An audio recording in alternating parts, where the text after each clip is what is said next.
کل نکاح کے پیام کا جواب دیتے غصہ آ گیا۔ آنا نہ چاہیے تھا۔ تم بیوقوفوں پر غصہ کرنا فضول ہے۔ تم لوگوں کو تو محض استہزاء اور تحقیر سے ماننا چاہیے۔ تم لوگ اس قدر اخلاقی بلندی نہیں رکھتے کہ تمہاری باتوں پر غصہ اور رنج کا مظاہرہ کر کے میں اپنے اعصاب کو تکلیف دوں۔ کل میں نے تم کو یہ سمجھانے کی کوشش کی تھی کہ ہم جیسے بد نصیبوں کے لیے تم لوگوں کی سوسائٹی میں نجات کے تمام دروازے بند ہیں۔ اگر تم مجھ جیسی عورت کو بیوی بنا بھی لو تب بھی لوگ تمہارے نکاح کو عیاشی سے کم نہ سمجھیں گے۔ اس کے بعد اگر اولاد ہوئی تو اس کا حشر کیا ہوگا؟ اولاد کے متعلق مرد کی ذہنیت بہت تمسخر انگیز ہے۔ اس سے تو اس کو بحث نہیں کہ اولاد پیدا کرنے کا فطری جذبہ کیا ہے اور اس تخلیق کا اصلی اصول کیا اہمیت رکھتا ہے۔ وہ یہ نہیں جانتا کہ فطرت کا یہی سب سے بڑا قرضہ اس کے ذمے ہے کہ وہ تندرست اور توانا اور نیک خصلت اولاد پیدا کر کے نسل انسانی کو قائم رکھے۔ عموماً اولاد کا پیدا کرنا مرد کی زندگی میں ایک حادثہ ہوتا ہے۔ وہ اولاد بھی اس کی عیاشی اور نفس پروری کا ایک کمزور اور مکروہ نتیجہ ہوتی ہے۔ اولاد ہونے کے بعد مرد کے اندر اس کی خودبینی کچھ زیادہ ہو جاتی ہے۔ وہ اولاد کو اپنی قوت مردانہ کا ناقابل انکار ثبوت سمجھ کر دنیا کے سامنے پیش کرتا ہے۔ جس طرح دہقان اپنی محنت و جفاکشی اور قوت تخلیق اپنے کھیت کی سرسبزی میں محسوس کرتا ہے، اسی طرح مرد بھی مزرعہ حیات میں اپنی قوت تخلیق کے اسی مظاہرے پر احمقانہ ناز کرتا ہے۔ جس طرح چرواہا اپنے گلے کی تعداد بڑھنے سے خوش ہوتا ہے، مرد بھی بچوں کا باپ بن کر اپنی سلطنت میں اپنے محکوموں کی تعداد کا اضافہ پسند کرتا ہے۔ وہ جو ایک احساس قوت اور غرور مالکانہ مرد کے اندر ہے، اس کو اولاد کی پیدائش توانا کرتی ہے۔ باپ اپنے بچے کو گود میں لے کر بیٹھتا ہے تو وہ یہ نہیں سوچتا کہ یہ بچہ قانون قدرت کا اقتضا اور دو مختلف جسموں کے اتصال کا قدرتی نتیجہ ہے۔ وہ اس کو محض اپنی مردانہ قوت کی دلیل محکم سمجھتا ہے اور بس۔ گویا عورت غریب کو مرد کے اس کارنامے میں کوئی دخل نہیں، وہ محض بچے کی ماما اور کھلائی ہے، اور من جملہ اور خدمتوں کے اپنے آقا کی یہ خدمت بھی بجا لاتی ہے کہ اس کی اولاد کو پرورش کرے۔ اولاد پر جو کچھ احسان ہے وہ باپ کا ہے، ماں تو محض شمار کا ایک چھوٹا سا عدد ہے۔ حالانکہ بسا اوقات وہ یہ بھی جانتی ہے کہ ابا جان کی گود میں ان کی شوہریت کا یہ ثمر حب مقوی اور ماؤد تخم خاص بنانے والے دوا سازوں کی کیمیائی ترکیبوں کا نتیجہ ہے۔ وہ جانتی ہے کہ سرکار کی قوت تخلیق کس درجہ یونانی دواؤں کی رہین منت ہے۔ وہ یہ بھی جانتی ہے کہ جب فطرت کا حقیقی تقاضا جوانی کی بدکاریوں میں خارج از فطرت ظاہر ہو چکا، تب یہ پسماندہ کا پیش خیمہ آیا ہے۔ مجھے مردوں کی نفسیات سے اس قدر واسطہ پڑتا ہے کہ دن رات عجب عجب تمسخر انگیز اور عبرت آموز تماشے دیکھا کرتی ہوں۔ بارہا اپنے عشاق کامگار کی جیبوں سے میں نے مقویات کی پڑیاں چرائی ہیں۔ مجھ سے چھپا چھپا کر جب وہ اپنے منہ میں گولیاں رکھا کرتے ہیں تو میں نظر بچا کر دیکھ تو سب کچھ لیتی ہوں مگر کہتی کچھ نہیں۔ ضبط نہیں ہوتا تو منہ پھیر کر مسکرا لیتی ہوں۔ جب یہ بازاری حسن پرست ہم لوگوں کے گھروں میں قدرت کی دی ہوئی قوتوں کو زائل کر چکتے ہیں تو پھر کسی شریف لڑکی کو اپنا شریک زندگی بنا کر اس کی جوانی سے کھیلتے ہیں۔ مجھ سے زیادہ کوئی نہیں جانتا کہ اس جنس کی مردانگی جسے مرد کہتے ہیں 90% خارج از فطرت اور محض تصنع ہے۔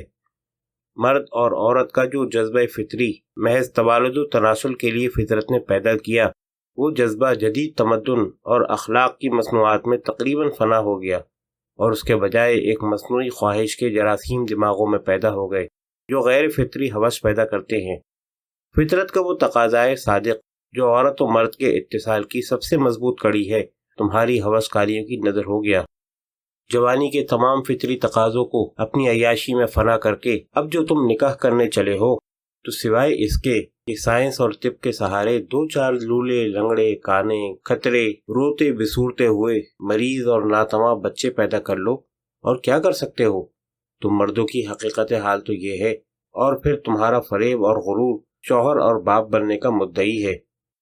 تم نے کبھی 10 منٹ کے لیے میرے عشق کی گرم جوشی سے فارغ ہو کر ذرا سوچا کہ میں اشاروں میں آہوں آنسوؤں زخموں اور ناسوروں کی اس دنیا کا حال جس میں عورت رہتی ہے کس طرح بیان کرتی ہوں؟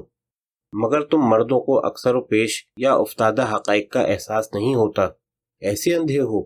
کیا تم کو معلوم نہیں کہ تم لوگوں کی مصنوعی خواہشات نفسانی نے عورتوں کی زندگی کو کس طرح تباہ کر ڈالا ہے اور تمہاری آئندہ نسلوں کے مستقبل کو کس درجہ تاریک کر دیا ہے۔ عورتوں کی صحت کا بگاڑنے والا 90% تم لوگوں کی ہوس پرستی کا جذبہ جابرانہ ہوتا ہے۔ خود مختار بادشاہ بن کر تم سمجھتے ہو کہ عورت کو تمہاری ہر غیر فطری خواہش کا غلام ہونا چاہیے۔ تم چند لمحے نفسیاتی تعیش چاہتے ہو۔ تمہارے خیال میں عورت کا فرض ہے کہ وہ جس حال میں بھی ہو، بیمار ہو، معذور ہو، تمہارے نفس کے حکم کی تعمیل کرے۔ تمہارے جلد جلد پیدا کیے جانے والے کمزور بچوں کی پرورش کرتے کرتے اگر وہ مرنے لگے تو اس کی بھی تمہیں زیادہ پرواہ نہیں ہوتی۔ 1000 عورتیں ہیں جن کو تم بیاہ کر لا سکتے ہو، 1000 والدین موجود ہیں جو اپنی بیٹیوں کو شریعت کے نام کی آڑ میں تمہارے ہاتھ فروخت کر ڈالیں گے۔ تمہارے نفس کا مشغلہ مسلسل جاری رہنا چاہیے۔ جنگل کی ہرنیاں پیدا ہی اس لیے ہوئی ہیں کہ ہر وقت شکاری کے نشانے پر حاضر رہیں۔ مردوں کی تمام ازدواجی زندگی یک طرفہ ہوتی ہے۔ کئی زندگیوں کے دریا تمہاری پیاس نے خشک کر دیے، مگر تم نے صرف اپنی ہی پیاس کو یاد رکھا۔ دریا کا پانی خشک ہوا جاتا ہے، اس کی کبھی پرواہ نہ کی۔ جب ضرورت ہوئی اپنی نفس پرستی پر اللہ اور اس کے رسول کو دلیل لائے۔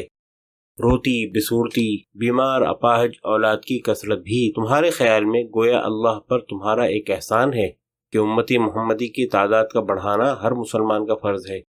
گویا نعوذ باللہ خدا تم سے یہ توقع رکھتا ہے کہ تم کانے لولے لنگڑے جس قدر بچے پیدا کر سکو کیے جاؤ۔ مرنے دو اگر تمہاری بیویاں بچے پیدا کرتے کرتے مر جائیں۔ بچوں کے پیدا کرنے میں کوئی ایسی رکاوٹ گوارا نہ کرو جو تمہارے تعیش میں حالج ہو۔ اگر مجاہد پیدا نہیں کر سکتے، اگر آزاد شہری پیدا نہیں کر سکتے، اگر تندرست و توانا بچے پیدا نہیں کر سکتے تو کچھ پرواہ نہیں۔ چوہے کے بچے پیدا کرو، اندھے پیدا کرو، جزامی پیدا کرو، غلام پیدا کرو، بھنگی اور چمار پیدا کرو، پیدا کیے جاؤ تاکہ امت محمدی کی تعداد میں اضافہ ہو۔